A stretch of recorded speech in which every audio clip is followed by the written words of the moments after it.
Il y a un peu chez cet homme-là du Rabelais de Maurice Genevoix, pour son côté malin, madré, fin connaisseur de la nature. Il y a un peu chez cet homme-là du blaireau, Louis de Funès dans Ni vu ni connu d'Yves Robert, pour ses facéties, sa joie de vivre. Il y a un peu chez cet homme-là du Émile de Jean-Jacques Rousseau, pour la foi et la reconnaissance qu'il voue à la création.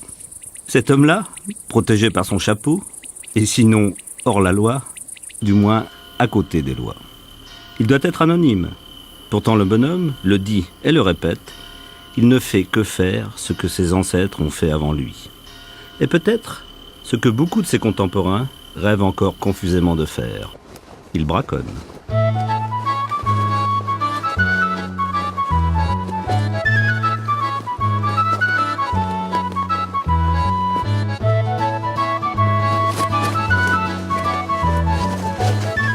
Un braconnier, finalement, c'est un type respectueux de la nature, pour moi. Parce que j'évolue dans un milieu où je vis avec la nature, je vis avec les choses.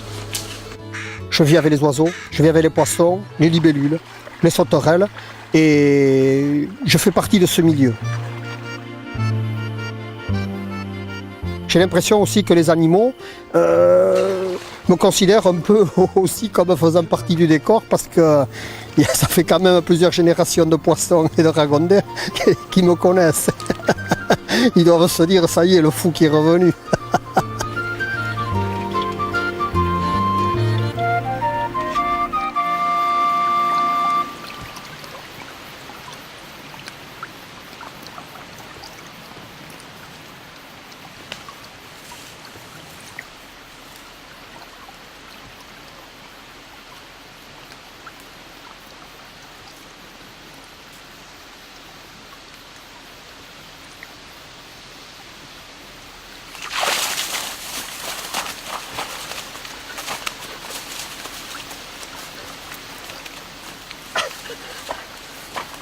C'est presque un interrogatoire.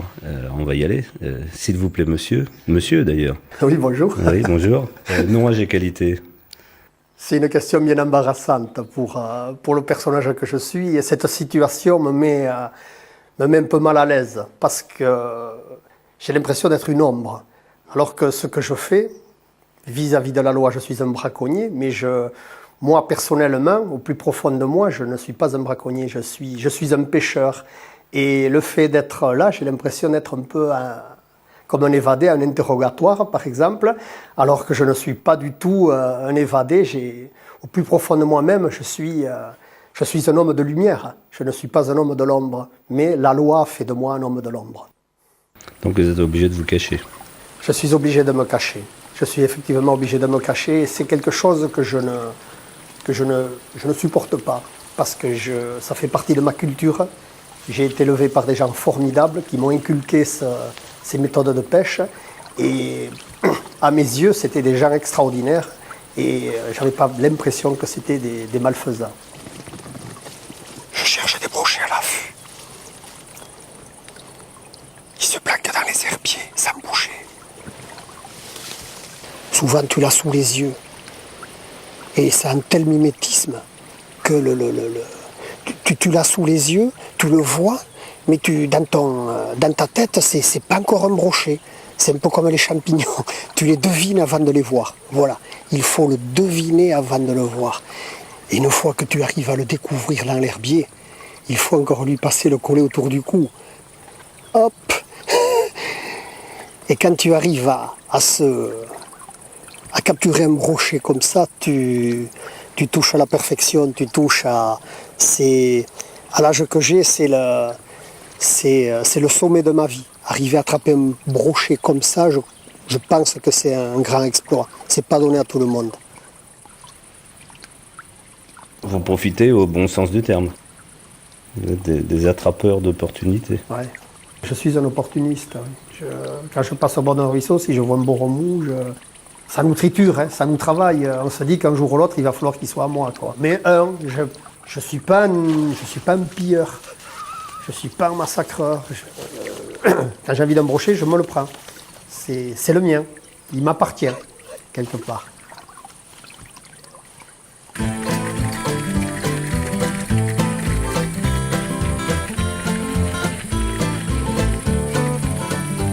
Méthode de pêche, méthode de vie aussi. Oui, c'est un art de vivre. Ce que je pratique, c'est une culture. C'est un moyen pour moi de m'évader du quotidien. Quand je suis en action, j'ai l'impression de vivre une vie d'homme libre. Je suis libre. Je vis ma vie, je m'éclate, je hurle même si je suis tout seul alors que je ne devrais pas. Mais j'ai l'impression de retourner à l'état sauvage et je suis heureux.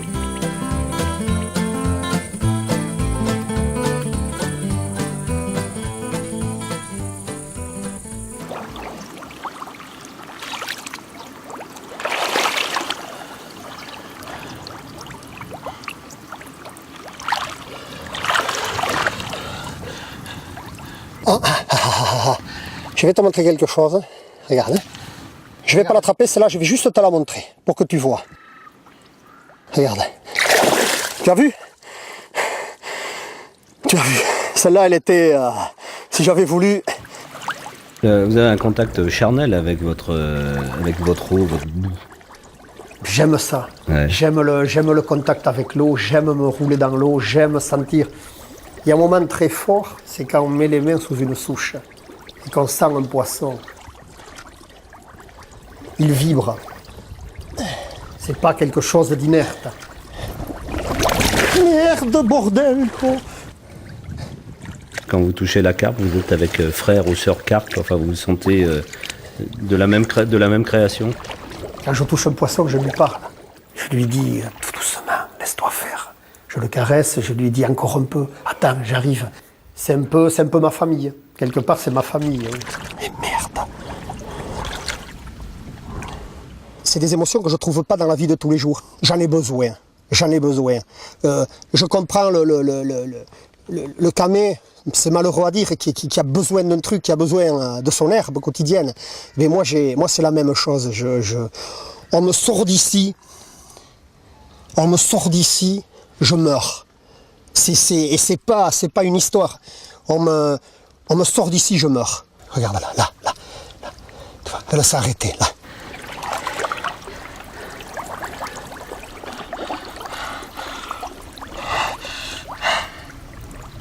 Là, pour le moment, je l'ai aplatie, mais je ne l'ai pas. Il faut que j'arrive à bien la prendre, sinon c'est pas la peine que j'essaye de la sortir. Allez, ouvre la bouche. Allez.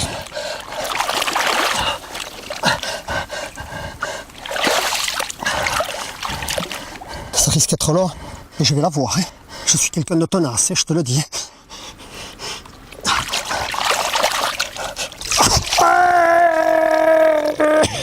Putain que je suis content.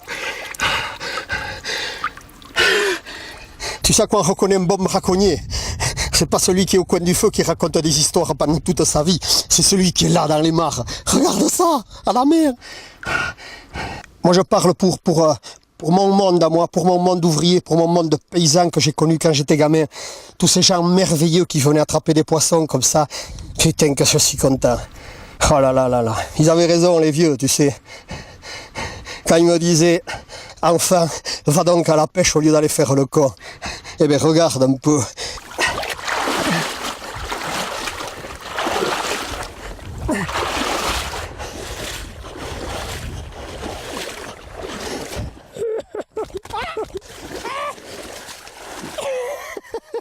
Alors c'est très gamin ce que vous faites. Hein. J'ai 10 ans, je suis dans la cour de l'école. Oui. Quand j'étais gamin à l'école, le hasard, un ruisseau longeait la clôture de l'école. Et chaque fois au récré, je sautais la clôture et j'allais pêcher dans le ruisseau. Vous jouez au gendarme au voleur? Oui, j'aime bien, oui. Ça met du piment dans la vie. On ne sait pas si on va être pris, si maintenant il y a des ruses. Moi j'ai l'impression de jouer à cache-cache. Je retombe en enfance à chaque fois. Vous avez peut-être fait l'expérience de regarder dans le dictionnaire à braconnier ou braconnage. C'est quoi la définition? Un braconnier, c'est un hors-la-loi, mais pour moi, ce n'est pas un hors-la-loi. Moi, je n'en démords pas. J'ai envie de le hurler, de le crier. Attention, il y a braconnier et braconnier. Moi, je suis un gentil braconnier.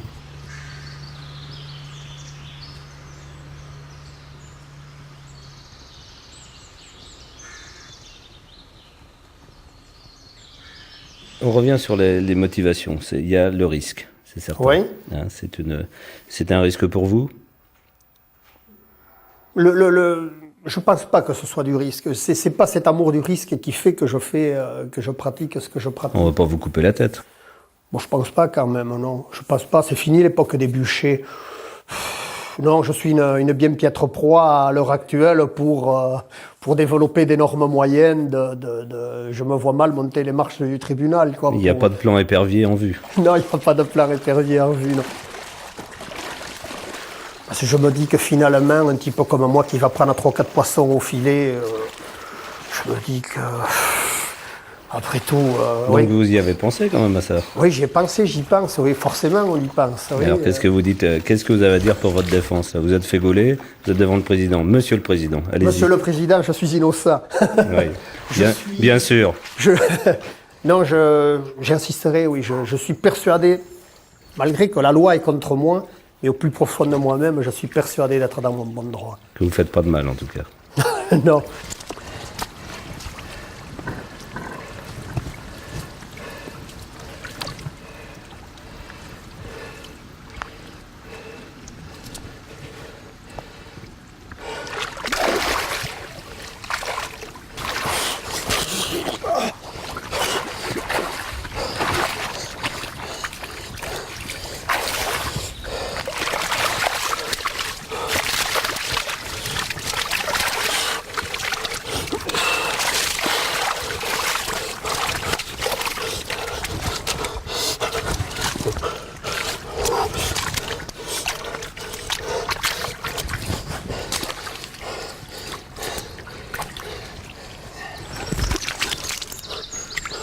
C'est des brèmes, hein. Elles ne sont pas si mauvaises que ça.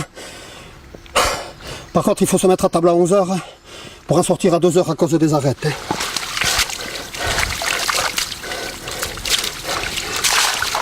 C'est le poisson que tu offres aux ennemis, ça. Aux gens qui t'aiment pas que pour les emmerder.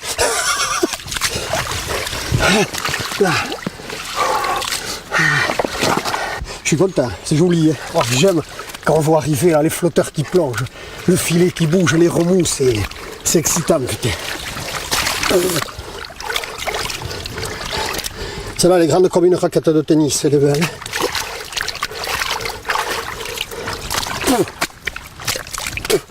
Ce qu'il y a de très drôle dans l'imagerie populaire de nos jours, quand on prend quelqu'un la main dans le sac, ça vient du braconnage. On dit aussi la main au collet, on dit être pris dans une nasse, être pris dans une souricière. Même les gendarmes sont des braconniers, parce que regarde, tu allumes la télé ou tu regardes les journaux, on dit toujours la police a réussi un magnifique coup de filet. Et je me dis quand même qu'eux aussi, quelque part, ils sont un peu braconniers, pas pour les mêmes raisons, mais à faire là.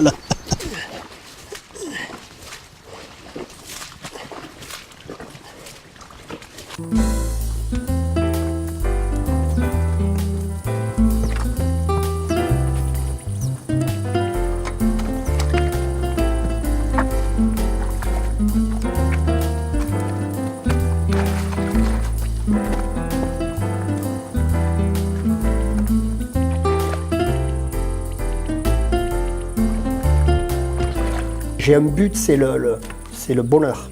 Je suis un homme libre, j'habite un pays de liberté et je recherche toujours ces grands moments. Ça me lave de tout et de...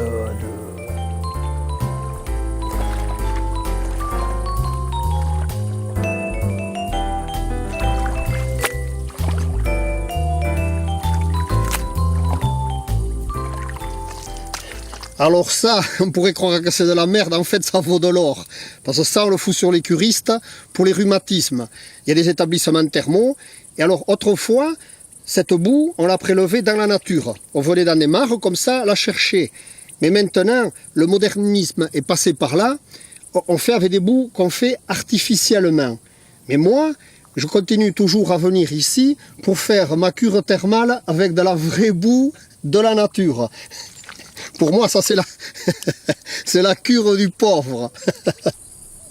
J'ai jamais connu aucun braconnier de ce pays qui se soit plaint des articulations des jambes. Donc je me dis, il doit bien y avoir quand même quelque chose. Alors de temps en temps, je me dis, j'avais un copain qui disait, ça fait peut-être autant d'effet qu'une croix devant un mort, mais moi de temps en temps, j'aime bien venir m'y vautrer un peu dedans et je m'en recouvre. Et jusqu'à présent, ça m'a pas fait de bien, mais ça m'a pas fait de mal.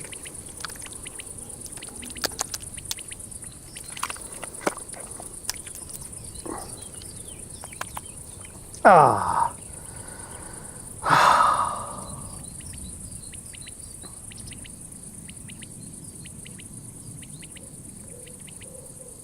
Tu sais à quoi je suis en train de penser? Je suis en train de me dire que si tous les curistes de France faisaient comme moi, on ferait faire des économies à la sécurité sociale. Ça coûterait pas si cher. Tu t'imagines la monnaie des cars ici, tu fous tous les curistes là-dedans. Alors la boue de mon pays, je sais pas ailleurs, mais ici, c'est très particulier, c'est agréable, je la connais depuis toujours. J'y vis au milieu, je la sens souvent. D'ailleurs, regarde mes doigts de pied. Tu vas pas trouver beaucoup de types à mon âge qui foutent les doigts à l'éventail encore comme ça. Hein. Et ça, c'est de marcher dans la boue. Psst, ça s'écarte comme ça, ce qui fait que tu as toujours tendance à avoir les orteils étalés. Il me manque plus que des palmes pour ressembler tout à fait à une grenouille.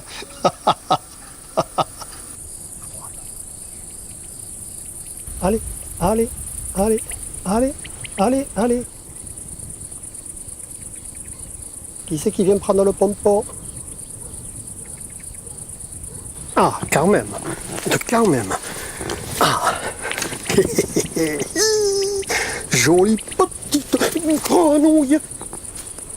T'es, eh bien merde, t'es.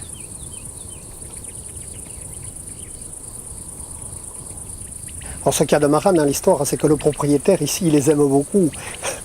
Mais comme il m'a déjà jeté de ses terres, je me prends un malin plaisir à venir lui en kidnapper quelques-unes.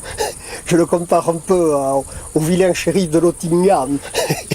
Et moi, je serai le gentil Robin des Bois. Pendant qu'il fait la sieste, les grenouilles, hop, elles disparaissent les unes après les autres. Allez, allez, allez, hop là!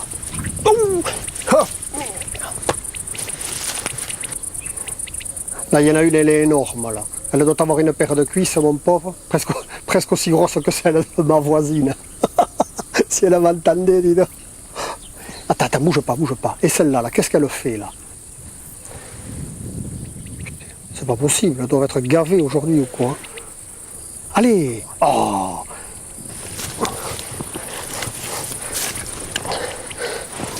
Regarde cette belle grenouille.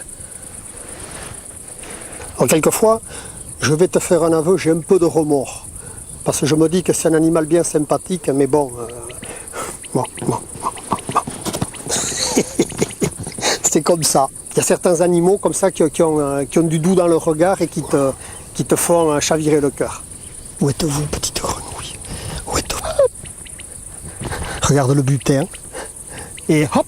Quand j'étais gamin, quand je prenais un très gros brochet, par exemple, ou ouais, j'allais au bistrot, je passais devant le bistrot, j'aimais bien le trimballer au guidon de mon vélo et je me suis aperçu avec le temps que ça faisait des jalousies et maintenant je préfère le garder pour moi-même, quoi. Mais il y a quelque part une espèce, oui, on est un peu fanfaron les braconniers, on aime bien aller mettre sous le nez. Par exemple, quand j'ai un beau panier de champignons, je ne devrais pas le dire, si je vois dans le bois quelqu'un que je n'aime pas, je m'arrange toujours pour qu'il me tombe dessus avec un beau panier de champignons parce que je sais qu'il va m'en vouloir. Et au fond de moi, ça me fait plaisir. Ouais.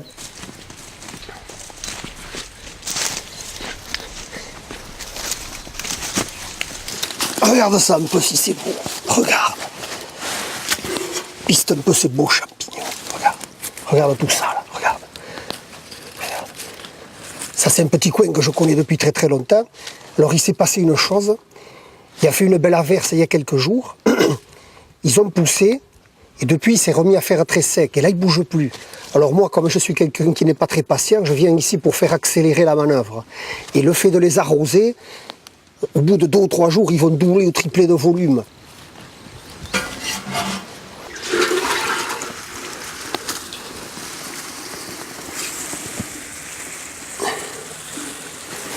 Regarde s'ils sont beaux. Quand tu les arroses, ils brillent. Avec ça, ils vont devenir gros comme des soupières. Enfin, du moins, j'espère, si personne ne les ramasse avant.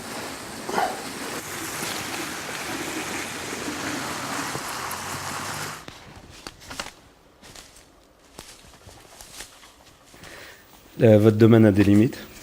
Mon territoire, non, il n'a pas de limite. Une clôture ne m'arrête pas. Ou je passe par-dessus, je passe par-dessous. Je n'irai pas jusqu'à dire que tout est à moi. Tout est à moi. Par exemple, quand je vais sur une propriété qui n'est pas la mienne, qui est privée, j'évite de foutre mon bordel. Mais j'estime que j'ai quelque part le droit d'y passer.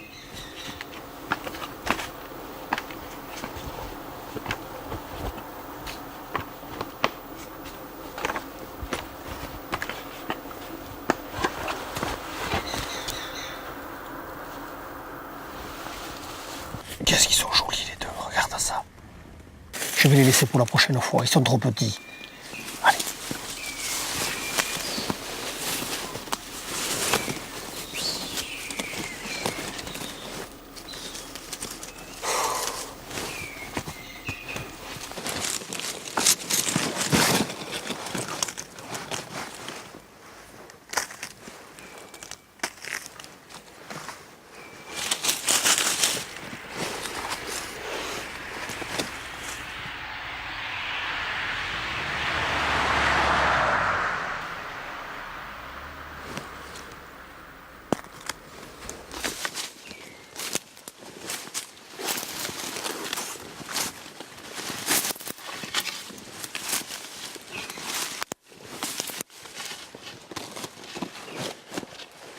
Moi, je suis un homme des bois, je suis un braconnier et je n'aime pas les clôtures, je n'aime pas les barbelés, je suis un homme libre.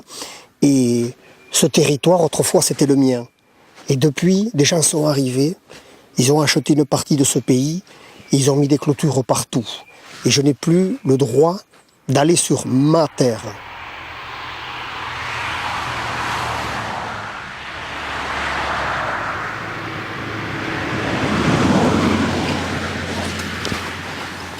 On va pas trop s'attarder non plus.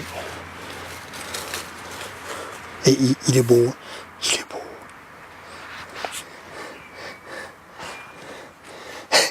Si ma femme savait où je suis, je vais bien me garder de lui dire pour pas me prendre une engueulade.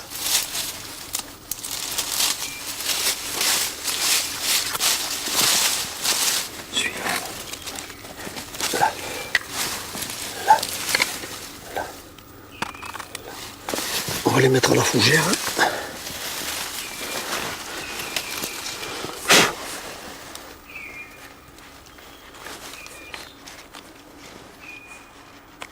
Allez, le dernier.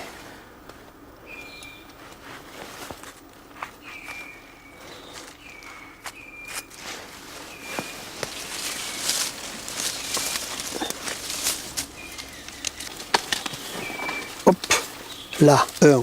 Ou 2, 3, tout petits. Ils sont trop petits, je les laisse.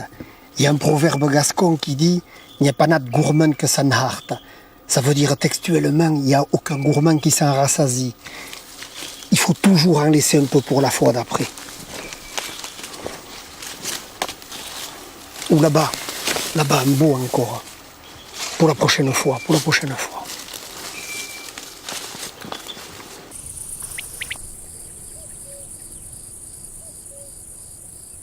Vos limites, c'est pas l'espace, c'est plutôt le temps, c'est les saisons qui vous disent ce que vous pouvez faire.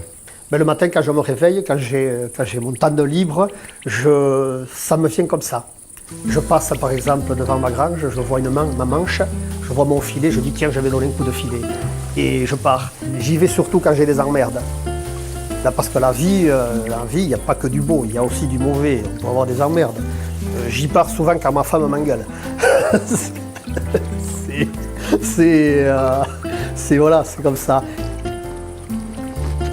Regarde cet instrument de pêche un peu. Alors te fous pas de moi, tu vas être étonné.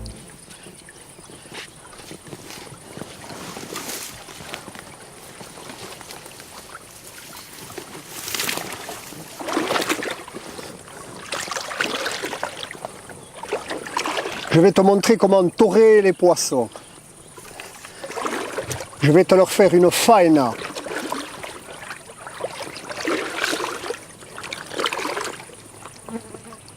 Alors le but de la manœuvre, c'est d'arriver tout doucement. Tout doucement. Il me semble qu'avant, j'en ai repéré là. Là-dessous. Vous êtes là, petit. Là. Alors.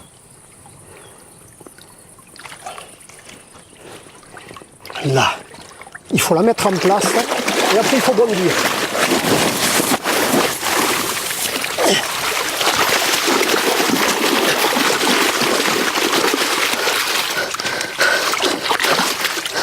Tu vois, tu te fichais de moi, regarde un peu. Avec mon matériel préhistorique, ce que j'ai pris. T'as vu ça? Un peu comme le torero, qui veut faire venir le taureau dans la cape, et bien moi je fais venir le poisson je fais venir le poisson, c'est ma cape à moi. Alors ça, c'est des instruments de pêche qui ont été inventés, je ne sais pas par qui ni quand, mais ça te permet en 5 ou 6 minutes, tu viens à la pêche, tu viens à la pêche et tu fais un hold-up.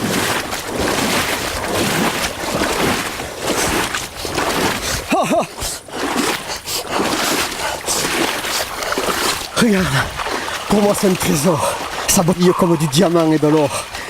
Oh le beau coup! Oh oh oh oh! Oh, oh, oh. Ce qu'il y a avec cette pêche, c'est dopant, putain, c'est dopant. Tu ferais ça toute la journée tellement que c'est beau. Tu le vois pas là? Doucement.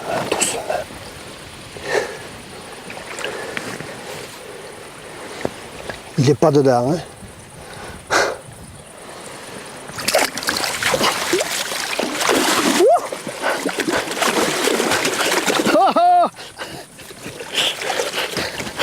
Regarde!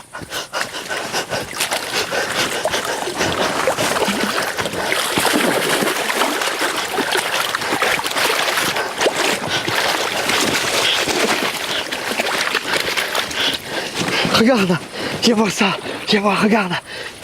Regarde s'il est beau celui-là, regarde. Regarde s'il est beau ce brochet. Regarde. Ah, tu peux pas savoir ce que je suis heureux.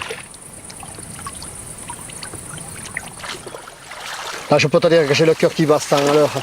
Et ce poisson-là, je vais te dire ce que je vais en faire. Je vais le mettre dans mon sac. Et comme ils sont devenus très rares, j'en garde un ou autre de temps en temps. Mais celui-là, je vais le remettre à l'eau. Et comme c'est une femelle qui est montée du fleuve, qui est juste à côté là, et qui n'a pas pu s'échapper, je vais aller le relâcher dans le fleuve. Regarde.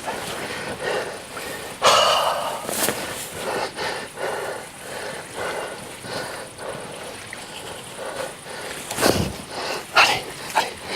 Ne pas le faire souffrir plus longtemps. Bon. Je vais aller lui rendre sa liberté. Allez, hop, là.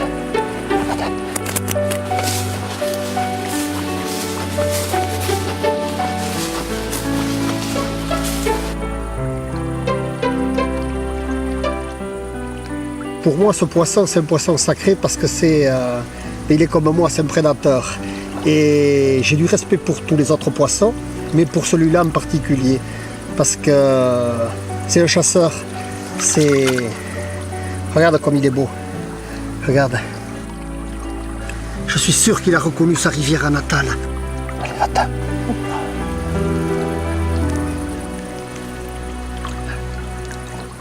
Mais pour moi, le fait de savoir qu'il est là, ce soir je vais dormir tranquille. Parce que plus tard, quand je vais revenir me promener au bord du fleuve, je me dirai, il y a mon brochet. Et il deviendra probablement un géant. Et ça suffit à mon bonheur de savoir, sa présence me suffit.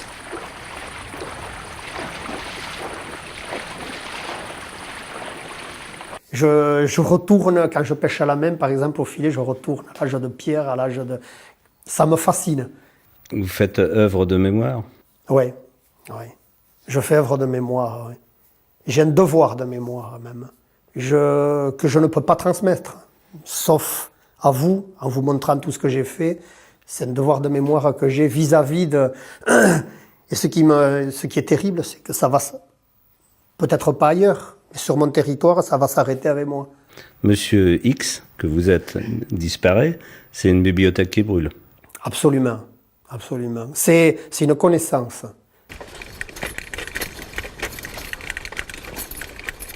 Pour moi, c'est, comme pour tous ceux qui pratiquent, c'est une drogue. C'est partir, c'est sur les chemins, c'est les odeurs de menthe, c'est l'odeur d'herbe mouillée, les cris des animaux, quelquefois c'est le sifflet du garde, c'est le « vous là-bas ». Mais ça fait partie de...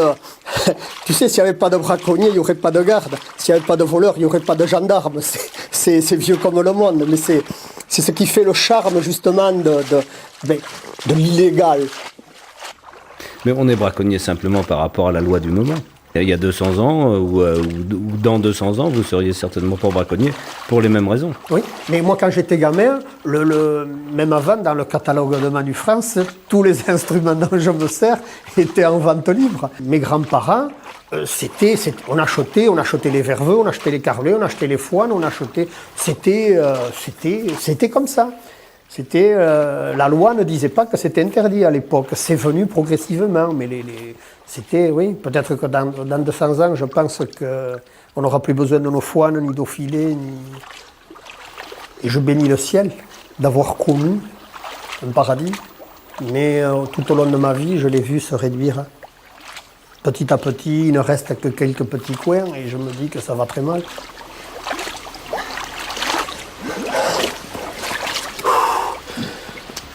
Regarde cet engin.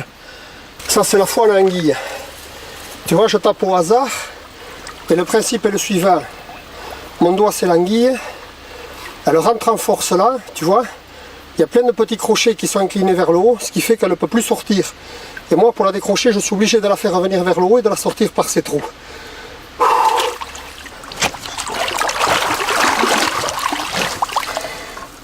Avec l'expérience, au premier coup, j'arrive à savoir si c'est une branche ou une anguille.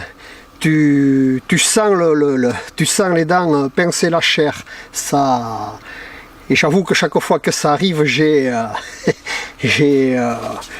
une petite émotion pour l'anguille, parce que je sais ce qui vient de lui arriver.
Et voilà, prêt pour le combat. Il y en a qui vont croire que je suis un gladiateur, que je suis dans un couloir de n'importe quelle arène prêt à en découdre avec l'ennemi. Eh bien non, là je viens d'affûter la foine carpère. Ça va me permettre de prendre de très beaux poissons. Et je voudrais quand même te parler de l'endroit où je suis, qui représente énormément pour moi. Tu vois, tous ces beaux filets, tout ce matériel-là, ça a quelque chose de très... pour moi, ici, c'est un temple. C'est un temple d'histoire, c'est un temple de mémoire. Dans ma maison de famille, quand j'ouvrais les portes des granges, il y avait comme ça des très beaux filets, des engins partout. Et ça m'a... Je suis tombé dedans. J'ai fait un peu comme Obélix qui est tombé dans sa marmite. Moi, je suis tombé dans les filets.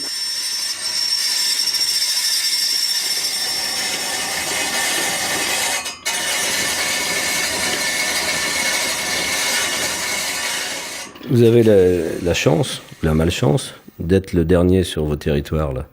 S'il y en avait 2 ou 3 autres, ça se passerait comment? Parce que vous êtes quand même des prédateurs, hein. Il Il y a la place, chaque prédateur a son territoire. J'ai connu cette époque ouais. où plusieurs personnes... Bon, c'était un peu la guerre, oui. Ah ouais. C'était un peu la guerre. On se fauchait le matériel.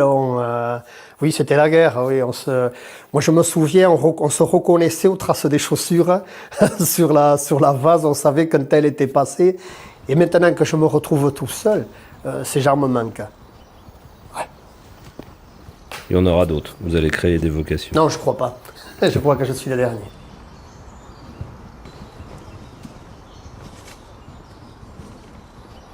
Il n'y a personne. Il y a des canards qui viennent de s'envoler, un héron. C'est mieux, ça veut dire qu'il n'y a personne.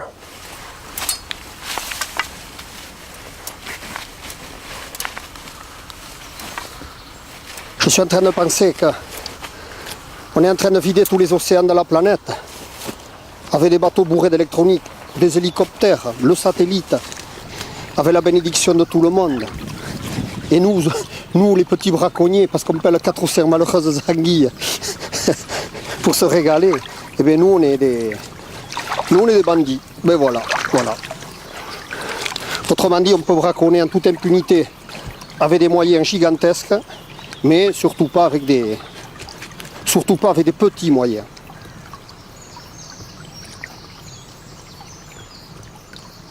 Tout est bien posé. Il faut revenir 5-6 jours après. Parce que plus tu le laisses à l'eau, plus il risque d'y rentrer, plus tu risques d'avoir un gros magot.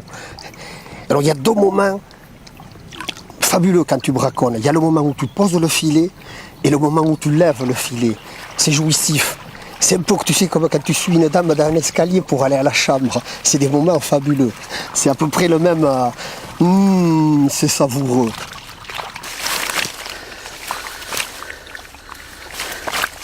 Oh, ma belle pêche. Oh, des tanches, des belles tanches. Oh, des anguilles, énormes. Avec ça, je vais pouvoir faire un bon repas avec des copains. Parce que j'ai une bande d'amis, ils seraient incapables d'attraper une truite dans une baignoire, mais avec ça, au moins, je suis sûr de les régaler. Regarde ça, ils vont te rouler les yeux comme des soucoupes.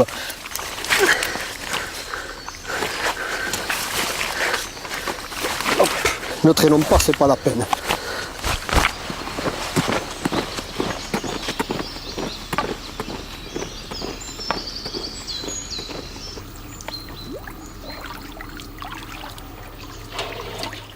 La cagnotte.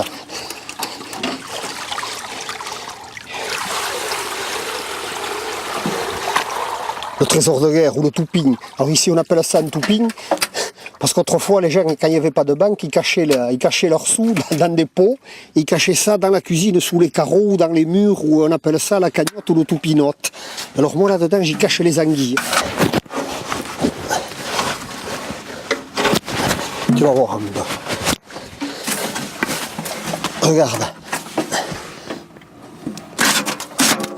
l'eau peut passer au travers, voilà, et elles ne peuvent pas s'échapper. Oh.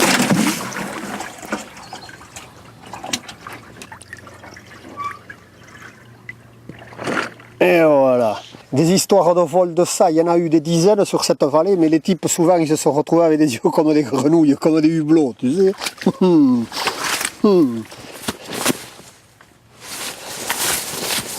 On va jouer un petit peu au portrait chinois. Là. Vous êtes quoi comme animal? Si vous aviez un renard, un singe, une fouine? Je me verrais bien renard. Je me verrais bien renard, oui. C'est un animal que je trouve extraordinaire et qui me ressemble beaucoup. La ruse, souvent on dit que pour braconner, il faut aller chasser ou pêcher loin de son terrier pour ne pas être repéré. Je pense que le renard est discret, laisse peu de traces. Je me verrais bien renard. J'aime bien tout ce qui est furtif. On n'est pas loin de l'Espagne, là. Braconnier, vous savez comment on dit? Furtivo. Oui, ben voilà. J'y suis arrivé sans le... Je suis quelqu'un de furtif, oui. J'ai fait un rêve. J'ai rêvé que j'allais prendre un très gros poisson. Alors cette nuit, je suspends une ligne aux arbres. Comme ça, pendant que je vais dormir, l'arbre va me servir de canne à pêche et va essayer de pêcher pour moi cette nuit. Et demain au matin, au lever du jour, je vais venir voir si le gros poisson l'a mordu. Là, voilà. Là, tu vois.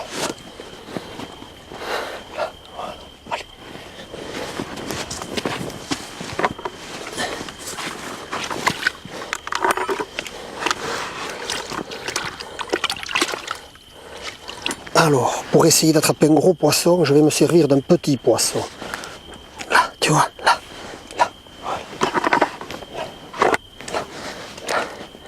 Alors, pour ne pas faire de bêtises, il faut se mettre comme ça. Là, voilà, là, là. Allez.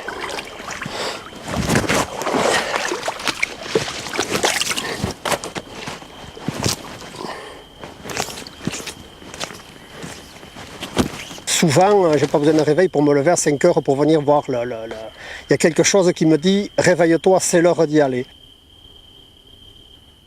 Et il y a un moment très fort, c'est le matin quand tu arrives, ça marche pas à tous les coups, mais c'est quand tu vois bouger les branches. Et tu te dis, il y en a un gros, il y en a un gros. Et ça, voilà, c'est ce moment-là qui est magique. Il y a un poisson, tu vois, t'as vu la branche bouger?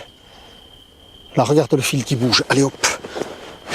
Je vais me mettre les gants en cas à cause du fil. On ne sait jamais si c'est un très gros poisson. Tu peux te couper une main, hein, carrément. Allez.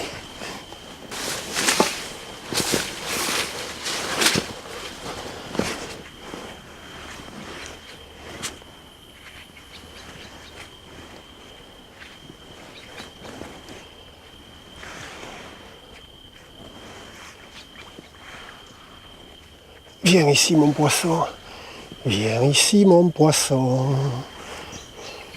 viens te montrer mon poisson, viens te montrer mon poisson, regardez mon poisson, regardez mon beau poisson,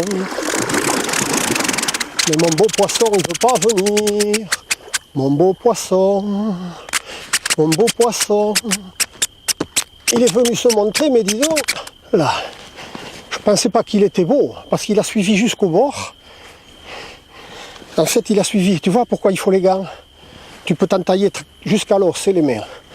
Tu vois? Allez, viens mon beau poisson. Viens mon beau poisson.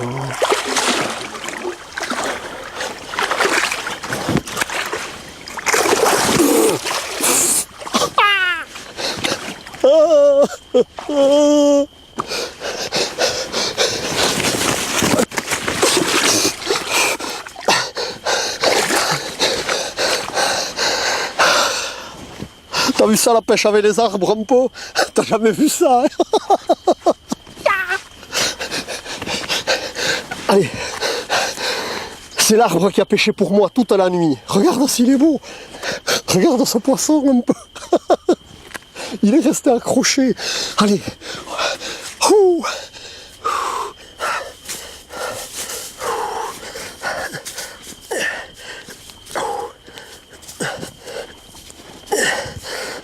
Tu sais, même si pesait une tonne, je le porterai quand même.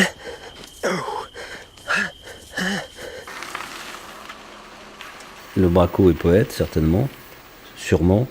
Est-ce qu'il n'y a pas un paradoxe? Braconnier, c'est faire un raid. C'est aller le plus vite possible. Autrement, il fait mal son boulot, il va se faire prendre. Oui. Moi, je sais que quand j'arrive sur un endroit où je dois faire un hold-up, justement, quand je vais me jeter dans le ruisseau, je fais un raid comme le fait un cormoran, comme fait un héron, comme fait une loutre, et après, tout rentre dans l'ordre. Oh, elle est sortie. Elle est sortie. Oh, là-bas, vite.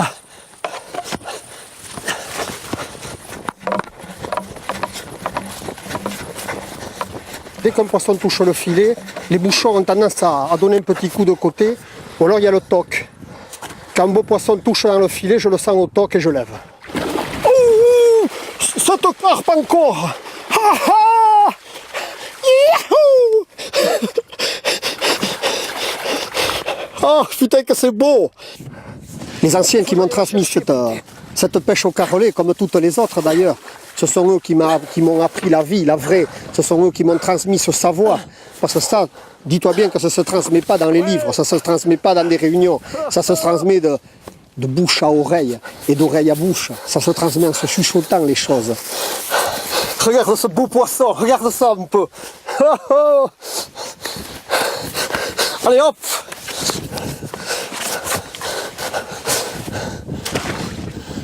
t'affranchis des lois, tu t'affranchis du règlement, du fric, de tout, putain. Putain, qu'est-ce que c'est bien, putain, de pêcher comme ça. Tu sais quoi? Là, je suis un homme libre, là, et heureux, là. Là, je vis, putain, je vis quelque chose de fabuleux, quoi. Oh, putain, que c'est beau. Mes vieux, ils me regardent de là-haut, putain, ils doivent être fiers de moi. Tu sais, on se foutait tous un peu d'eux. Ils levaient de temps en temps le coude. Ils avaient le béret vissé sur la tête, mais au moins, ils savaient vivre, putain.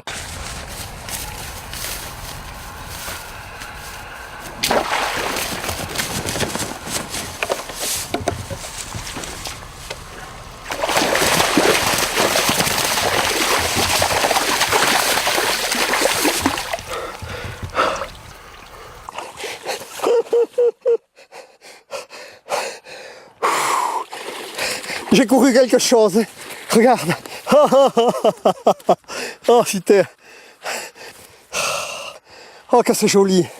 Regarde la maman et son bébé. Ouais, fait courir. Quel bonheur, putain. Quel bonheur. Petite carpe à l'eau. Oh, putain. Tu sais à quoi tu reconnais un braconnier d'un type qui fait rien? Eh bien, les braconniers, ils sont jamais très gras. Allez, allez. Non, ne te fais pas mal, Viens. Allez, je vais te remettre à l'eau. Tu m'as bien fait courir. Allez, je te rends la liberté.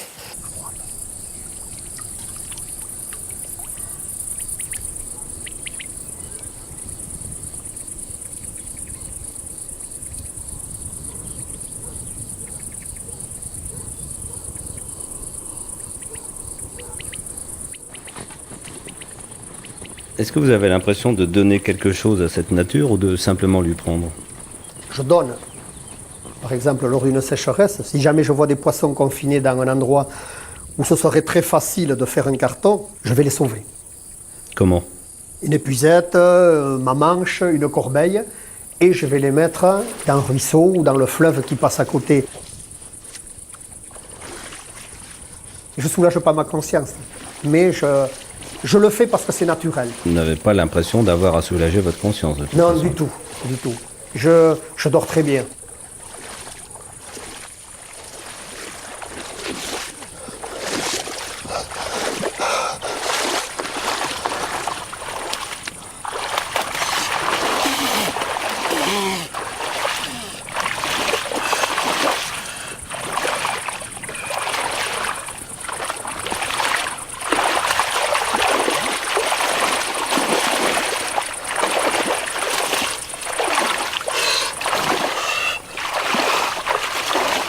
Regarde, regarde, regarde. Si je viens pas, tout ça, ça va mourir. Dis-toi bien une chose, ce serait du saumon ou de la truite. Là, il y en aurait du monde, des volontaires pour venir les sortir. Mais ça, bon, eh bien, tout le monde trouve normal que ça crève. Alors tout le monde te parle, moi je suis un protecteur de la nature, moi je suis un écologiste, moi je fais beaucoup de choses. Oui, dans un fauteuil, mais ici, tu vois personne.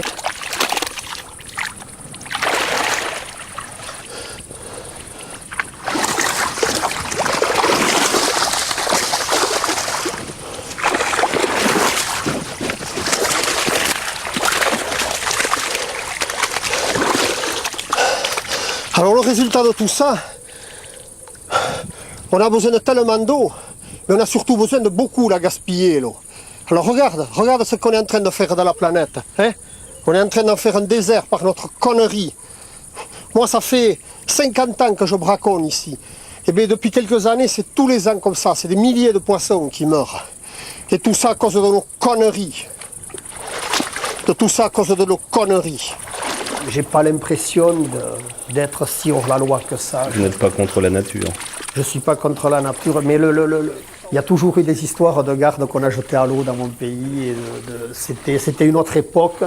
Maintenant, je me demande si le braconnier que je suis, avec l'expérience que j'ai, est-ce qu'il n'y aurait pas, je dirais pas une communication ouverte avec les gardes, mais est-ce que l'expérience que j'ai ne pourrait pas servir justement à améliorer quelque chose ou des choses qui ne vont pas. Alors je suis chargé de vous dire une chose, c'est que tout le monde est d'accord que les meilleurs gardes, c'est les meilleurs bracos. On vous propose une place de garde. Je ne vais pas l'accepter. Quoique, pour garder mon territoire, si. Le simple fait de faire ce geste, de le remettre à l'eau, ça m'a fait presque monter les larmes aux yeux, tu vois.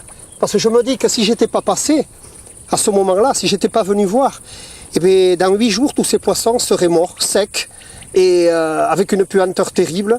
Et là, je les sauve. Voilà.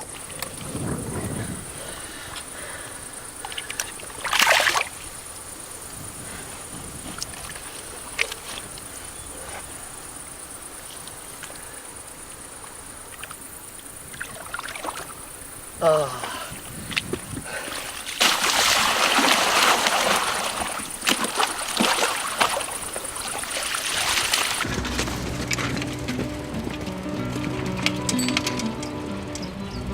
Si on vous disait vous avez le droit de faire tout ce que vous voulez. Ce serait plus pareil. C'est un paradoxe. Il me manquerait l'interdit. Qui fait que, voilà, qui aurait plus rampé, y aller la nuit, il y aurait plus. Je trouve que l'interdit, finalement, a un bon côté. Il me permet d'avoir une vie que je n'aurais pas si c'était autorisé, quoi. Voilà. Il n'y a pas de risque. Non, ça n'arrivera pas. Ça n'arrivera pas. Que ça continue comme ça jusqu'à ma mort. Et même après. Et même après, ouais, dans l'au-delà. Ouais.